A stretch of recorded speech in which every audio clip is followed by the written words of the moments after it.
Bismillahirrahmanirrahim. Assalamualaikum warahmatullahi wabarakatuh.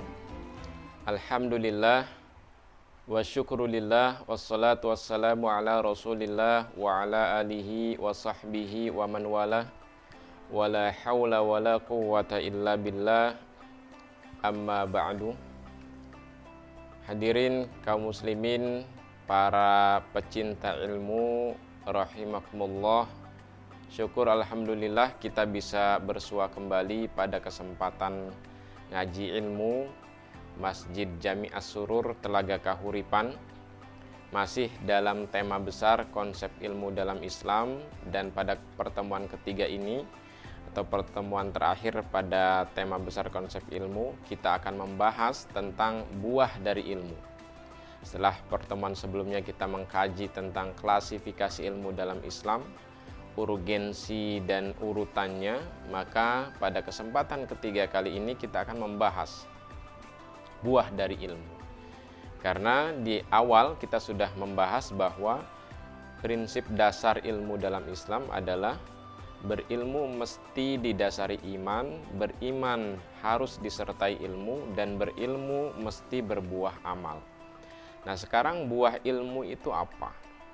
Nah, dalam konsep Islam, dalam ilmu dalam konsep Islam ini tidak hanya berhenti pada tataran epistemologi.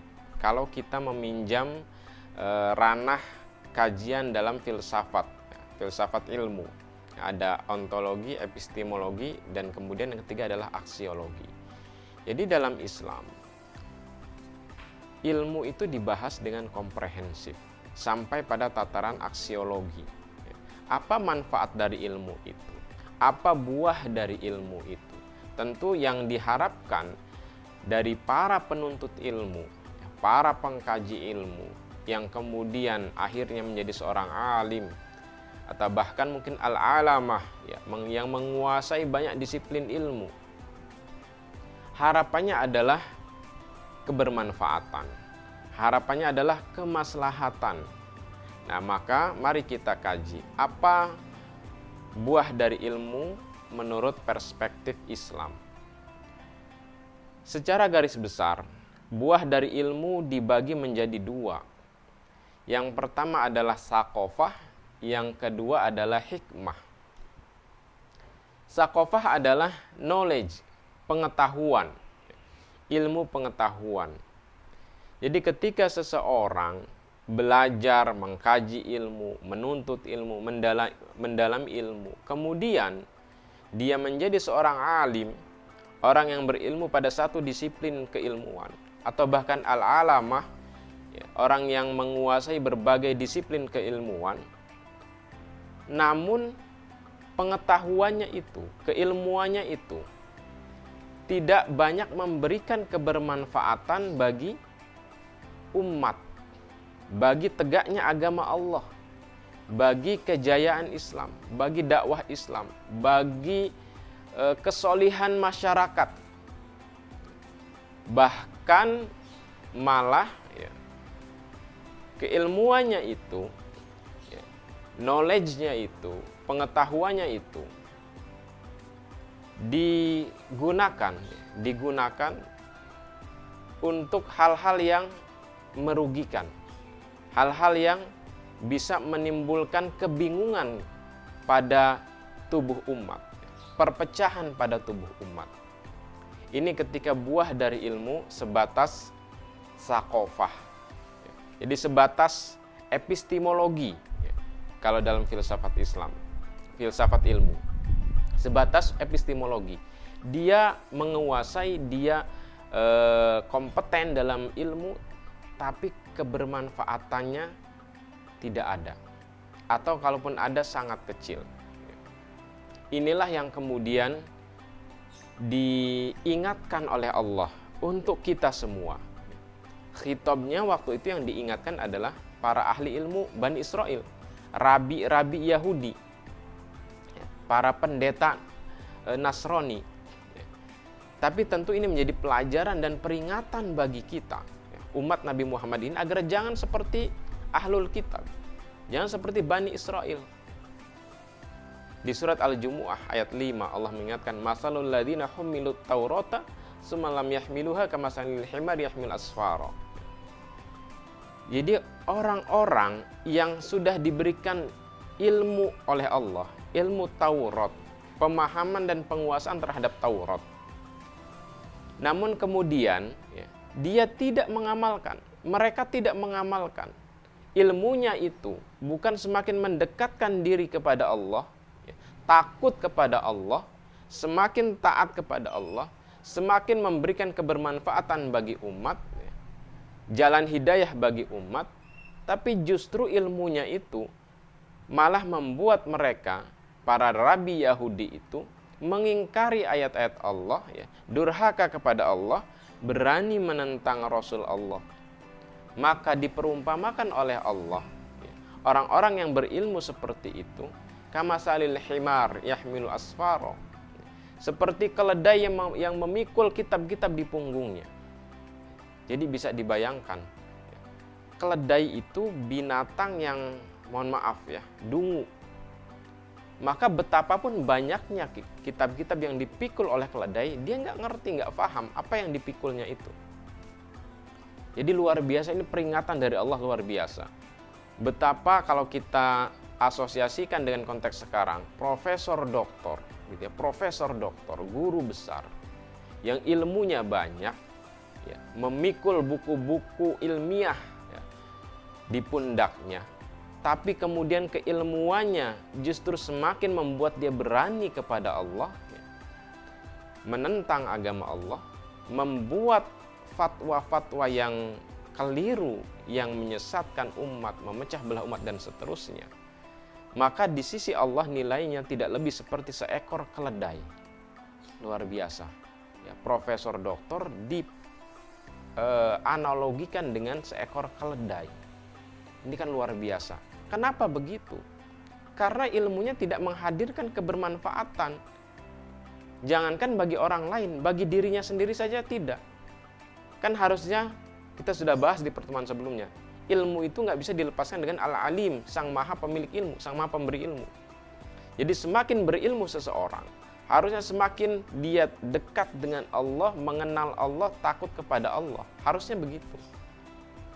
Nah, ketika seseorang semakin berilmu, malah semakin jauh dari Allah, nah inilah perumpamaannya. Kamasalil himar.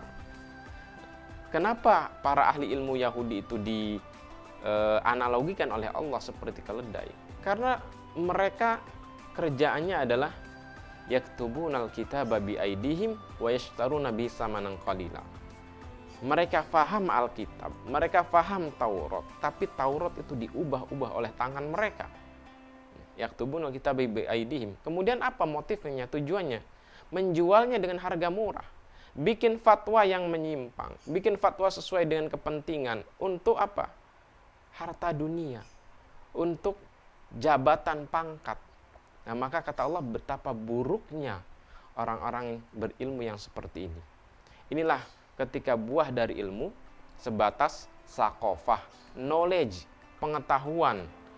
Kalau sebatas sakofah, belum tentu menghadirkan kebermanfaatan, malah bisa jadi menghadirkan kerusakan dan kemudorotan. Maka dalam Islam, hadirin kaum muslimin, para penuntut ilmu rahimakumullah, yang diinginkan dari hasil menuntut ilmu, hasil mengkaji ilmu atau buah ilmu adalah hikmah. Apa itu hikmah? Dalam surat Al-Baqarah 269 Allah menegaskan, yu'til hikmata may yasha, may yu'tal hikmata faqad utiya khairan katsira. Allah memberikan hikmah kepada siapa yang Dia kehendaki. Dan sesiapa yang diberikan hikmah oleh Allah, maka sesungguhnya dia sudah diberikan kebaikan yang banyak. Kebaikan yang banyak itu berupa apa? Kita coba hubungkan dengan Quran surat Maryam ayat 12 dan 13 ketika Allah menerangkan tentang Yahya, Nabiullah Yahya. Contoh orang yang diberikan hikmah oleh Allah sedari kecil. Ya Yahya, khudhil kitaba biquwwah wa atainahul hukma sabiyya. Jadi Yahya ini orang yang sangat teguh memegang agama Allah, Alkitab. khudhil kitaba biquwah, teguh memegang kitab. Buahnya apa? Wa atainahul hukma sabiyya. Allah berikan kepada Yahya hikmah sedari kecil. Apa perincian dari hikmah itu? Di ayat selanjutnya, wa hananan min ladunna wa zakah wa kana taqiyya. Jadi seseorang yang kemudian peroleh hikmah dari Allah, itu pasti hatinya lembut. Kemudian suci, wa hananan min ladunna, diberikan kelembutan oleh Allah. Wa zakah, suci dari hawa nafsu, dari motivasi-motivasi pragmatis keduniaan. Wa kana taqiyya, dan dia jadi orang bertakwa, orang yang takut kepada Allah. Nah, inilah hikmah. Jadi hikmah itu adalah ilmu yang mengantarkan kita kepada rasa takut kepada Allah. Makanya ulama adalah innama yakhsyallaha min ibadil ulama. Jadi ulama adalah orang atau hamba Allah yang paling takut kepadanya. Jadi ilmu yang mengantarkan kita kepada munculnya semakin besarnya rasa takut kepada Allah. Ilmu yang mengantarkan kita kepada pemahaman akan maksud dan syariat agama Allah dengan sebenarnya. Ilmu yang mengantarkan kita kepada kebeningan hati, kesucian jiwa, dan kearifan dalam bertutur kata maupun bersikap. Ini adalah hikmah. Nah, ini adalah buah dari ilmu yang diharapkan dalam Islam. Jadi siapapun yang menuntut ilmu, yang mempelajari ilmu, maka harusnya buahnya adalah tidak sebatas sakofah, tapi naik kepada hikmah.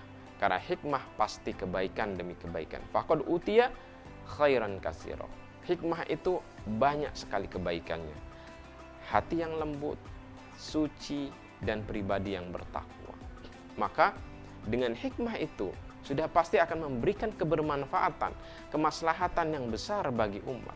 Akan menjadi jalan hidayah bagi sebanyak-banyaknya orang. Orang yang tersesat kembali kepada Allah, peroleh hidayah dengan sebab kebermanfaatan ilmu yang sampai pada level hikmah itu. Orang yang sudah baik akan semakin baik, semakin soleh ketika bersentuhan dengan ilmu yang sampai pada level hikmah ini. Hadirin kaum muslimin, para penuntut ilmu rahimakumullah. Ini yang kita harapkan dari anak-anak kita, murid-murid kita, tentu kita sendiri dari proses menuntut ilmu.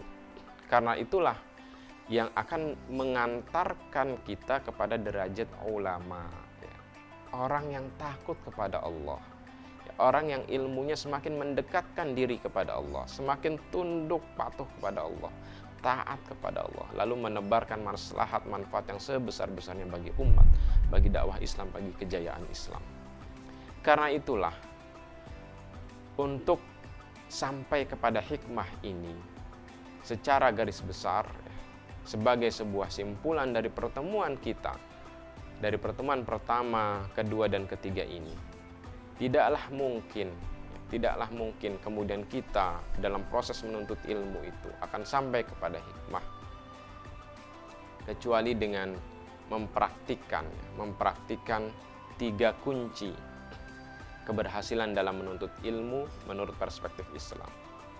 Ini saya rangkum dari berbagai penjelasan para ulama terhadap ayat Al-Quran dan hadis-hadis Nabi yang berhubungan atau yang membahas tentang ilmu. Yang pertama adalah keikhlasan. Jadi saya buat akronim menjadi 3K. Kunci sukses berkah menuntut ilmu itu 3K. Pertama, keikhlasan atau ketulusan. Maka ketika kita akan belajar, akan menuntut ilmu, mari menelisik ke dalam batin kita. Mari kemudian muhasabah, refleksi. Tengok ke dalam kolbu kita. Apa niatnya? Apa motivasinya kita belajar? Apakah supaya dapat gelar sarjana, master, doktor, lalu berbangga dengan gelar akademis itu? Atau kiai haji? Lalu kemudian ingin supaya memperoleh kedudukan di tengah masyarakat, dihormati, dikagumi, dan seterusnya. Apakah itu yang dicari? Ataukah karena lillahi ta'ala, karena Allah dan Rasulnya menyuruh kita menuntut ilmu, tolabul ilmi, maka kita lakukan itu. sebagai sebuah bukti kecintaan kita pada Allah dan Rasulnya. Bukti ketaatan kita kepada perintah Allah dan Rasulnya. Untuk semakin mengenal Allah, untuk supaya kita bisa beribadah dengan benar kepada Allah. Mengabdi dengan sebaik-baiknya kepada Allah dalam seluruh dimensi kehidupan kita. Nah, apa niat kita? Ini pertanyaan mendasar yang harus kemudian kita secara jujur mengevaluasi diri. Menengok kembali batin kita, kolbu kita, apa niat itu. Karena salah niat bisa berpotensi tadi, ujungnya bukan hikmah, tapi sakofah. Dalam sejarah keilmuan Islam juga sudah menyebut contoh-contoh ya, tokoh-tokoh. Bahkan di masa sebelum Nabi Muhammad juga ada Bal'am bin Bawra, seorang alim pada masa Nabi Musa alaihissalam, justru kemudian menjadi penentang dakwah Nabi Musa. Tergoda Bal'am oleh kemewahan dunia yang dijanjikan oleh Fir'aun. Tergoda Bal'am oleh kedudukan jabatan pangkat yang dijanjikan oleh Fir'aun. Sehingga dia berani mengubah orientasi keilmuannya dari mendukung kebenaran menjadi penentang kebenaran. Di abad 2 Hijriah, ada seorang pelajar yang sangat jenius, muridnya Hasan al-Basri, Hasan al-Basri, imam besar di Basrah, ulama besar di Basrah, panutan tokoh di masa itu. Dia punya murid namanya Wasil bin Atha. Bisa dibayangkan, seorang murid yang jenius belajar kepada seorang ulama paling besar di masanya ketika itu. Tapi apa hasilnya?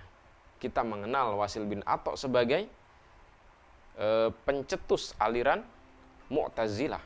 Wasil bin Atha, tokoh besar dalam aliran Mu'tazilah, aliran kalam yang menyimpang dalam Islam, yang tidak bersesuaian dengan ajaran-ajaran akidah Rasulullah. Itulah kemudian dikritisi oleh Abu Hasan al-Asy'ari dan Abu Mansur al-Maturidi yang kemudian terkenal dengan Ahlus Sunnah wal Jamaah. Jadi Wasil bin Atha itu seorang yang sangat jenius, cendekiawan, ulama yang sangat jenius. Ya, tapi bisa jadi karena dia salah niat, niatnya tidak lillahi ta'ala, maka buahnya bukan hikmah, tapi sebatas sakofah yang akhirnya banyak mengeluarkan fatwa-fatwa atau ajaran yang menyimpang dari akidah Islam yang lurus, yang hanif. Ini contoh sebuah pelajaran bagi kita. Maka mari bandingkan kembali. Maka kata Ibnu Qudamah mengomentari Wasil bin Atha itu, utuhu zakaan, dia diberi kejeniusan, kecerdasan, walam yu'ta zakaan, tapi dia tidak diberi kebeningan hati, ketulusan niat, kebeningan kolbu untuk lillahi ta'ala dalam menuntut ilmu. Nah, ini pelajaran bagi kita. Maka keikhlasan adalah kunci pertama untuk keberhasilan dan keberkahan dalam ilmu hingga nanti berbuah hikmah di ujungnya. Kemudian yang kedua, kesolihan. Proses menuntut ilmu adalah kebaikan dari awal, tengah, dan akhirnya. Sejak berangkat menuntut ilmu, kata Rasulullah, fi sabilillah hatta yarji'a, di jalan Allah sampai pulang. Jadi bayangkan, sejak berangkat, selama proses hingga pulang itu fi sabilillah, di jalan Allah gitu ya, dalam jalan Allah. Maka proses menuntut ilmu itu tidak bisa berjalan beriringan dengan kemaksiatan. Kebaikan tidak bisa berjalan beriringan dengan keburukan. Karena itu, syarat kedua keberkahan menuntut ilmu adalah kesolihan. Jadi iringi proses menuntut ilmu itu dengan kesolihan, bukan kemaksiatan. Karena menuntut ilmu ini adalah fisabilillah, maka nggak bisa digandengkan dengan kemaksiatan yang fisabilis syaitan gitu ya. Nggak bisa. Harus digandengkan dengan kesolihan. Nah, ini yang akan mendatangkan akses pancaran cahaya ilmu secara laduni atau huduri yang sudah pernah kita bahas di pertemuan sebelumnya di jenis-jenis atau klasifikasi ilmu. Jadi kesolihan, ketika ketulusan, keikhlasan bergandeng dengan kesolihan dalam menuntut ilmu, ini luar biasa. Ini akan akseleratif, bahkan mungkin eksponensial dalam keberhasilan menuntut ilmu. Ini yang kemudian juga diisyaratkan dalam Al-Quran. Surat Al-Baqarah 282. Wattaqullah wa yu'allimukumullah. Bertakwalah kalian kepada Allah, maka Allah akan mengajarkan kalian, akan memberikan ilmu kepada kalian. Luar biasa. Jadi ketika kita bertakwa kepada Allah, mengiringi keikhlasan untuk ilmu itu dengan kesolihan, dengan ketakwaan, maka Allah yang akan mengajari kita. Bayangkan. Jadi ilmu itu dipancarkan secara huduri, secara laduni. Luar biasa. Maka barengi dengan kesolihan. Nah, yang ketiga adalah kesungguhan, mujahadah. Tentu Islam tidak mengajarkan umatnya, para penuntut ilmu, untuk bermalas-malas, mengandalkan kesolihan dan keikhlasan untuk memperoleh ilmu. Ya, enggak seperti itu. Tapi justru harus diwujudkan. Jadi bukti kebenaran niat yang tulus karena Allah dalam menuntut ilmu itu. Bukti dari kesolihan itu adalah kesungguhan dalam menuntut ilmu. Mujahadah dalam menuntut ilmu. Kita tidak dapati para ulama, kita itu orang yang bermalas-malasan.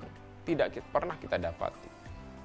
Bahkan Imam Nawawi sebagai contoh misalnya, beliau itu dalam sehari 16 jam belajarnya. Bayangkan. Itu bukti kesungguhan. Abu Ali Muhammad tidak pernah merasa cukup belajar di majelis ilmu bersama gurunya Imam Sibawai.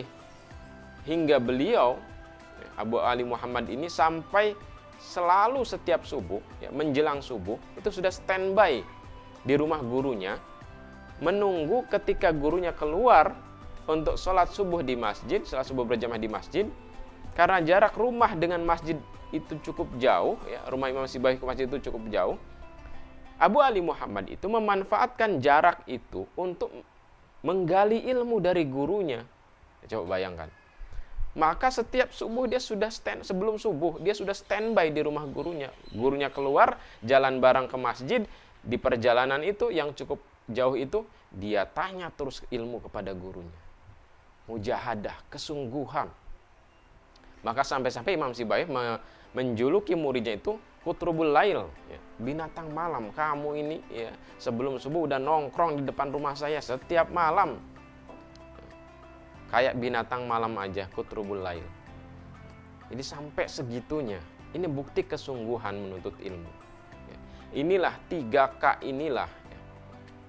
Keikhlasan, kesolihan, kesungguhan yang akan menghadirkan insya Allah akan menghadirkan keberhasilan dan keberkahan dalam menuntut ilmu. Kita diberikan ilmu oleh Allah, pemahaman ilmu oleh Allah secara luas dan mendalam, tidak berhenti sampai di situ. Tapi kemudian Allah bimbing, Allah jaga, Allah jadikan ilmu yang kita peroleh itu, yang sudah diberikan oleh Allah itu, membuahkan hikmah, ketakwaan kepada Allah, rasa khasyah yang semakin tambah kepada Allah, ketundukan kepada Allah, semangat ghiroh yang besar untuk memperjuangkan agama Allah, memberikan kebermanfaatan bagi umat manusia, bagi kaum muslimin, dan kemudian berharap menjadi jalan hidayah bagi sebanyak-banyaknya orang. Seperti Syekh Abdul Qadir Al-Jailani misalnya. Beliau itu menjadi jalan hidayah bagi 100.000 kurang lebih 100.000 perampok, begundal, dan seterusnya. Tobat, jalan hidayahnya lewat Syekh Abdul Qadir. Kurang lebih 5.000 non-muslim convert to Islam. Kembali kepada Islam, masuk Islam. Sebabnya jalan hidayahnya ilmu Syekh Abdul Qadir Al-Jailani. Maka ilmu yang seperti ini yang sampai pada level hikmah ini yang akan mampu mengubah banyak hati-hati yang beku menjadi cair. Mengajak kembali hati-hati yang gelap kepada cahaya. mengajak kembali hati-hati yang lalai untuk ingat kepada Allah. Maka kata Imam Ahmad, sautul qalbi ala qalbi yasri. Hanya suara kolbu yang mampu menyentuh kolbu lagi. Maka ilmu yang sampai pada level hikmah ini yang mampu menghadirkan cahaya hidayah kepada orang lain, kepada kaum muslimin yang sedang lalai, lupa dan seterusnya untuk kembali kepada Allah, kepada umat manusia yang masih dalam kekufuran untuk ketemu, ya, untuk menemukan indahnya cahaya Islam, cahaya hidayah. Maka hadirin kaum muslimin rahimakumullah, para penuntut ilmu, semoga Allah dengan sifatnya Al-Alim, Al-Hakim, Al-Fattah, Allah berkenan menganugerahkan kepada kita semua ilmu yang sampai pada level hikmah yang kemudian bisa mengangkat derajat kita di sisi Allah Subhanahu wa taala pada derajat yang mulia, derajat ulama warasatul anbiya. Semoga Allah senantiasa membimbing kita, mengokohkan kita, mengistiqomahkan kita dalam kebaikan dan kebenaran dengan hidayah dan taufiknya. Terima kasih, semoga bermanfaat. Hadanallah wa iyyakum ajma'in. Wassalamualaikum warahmatullahi wabarakatuh.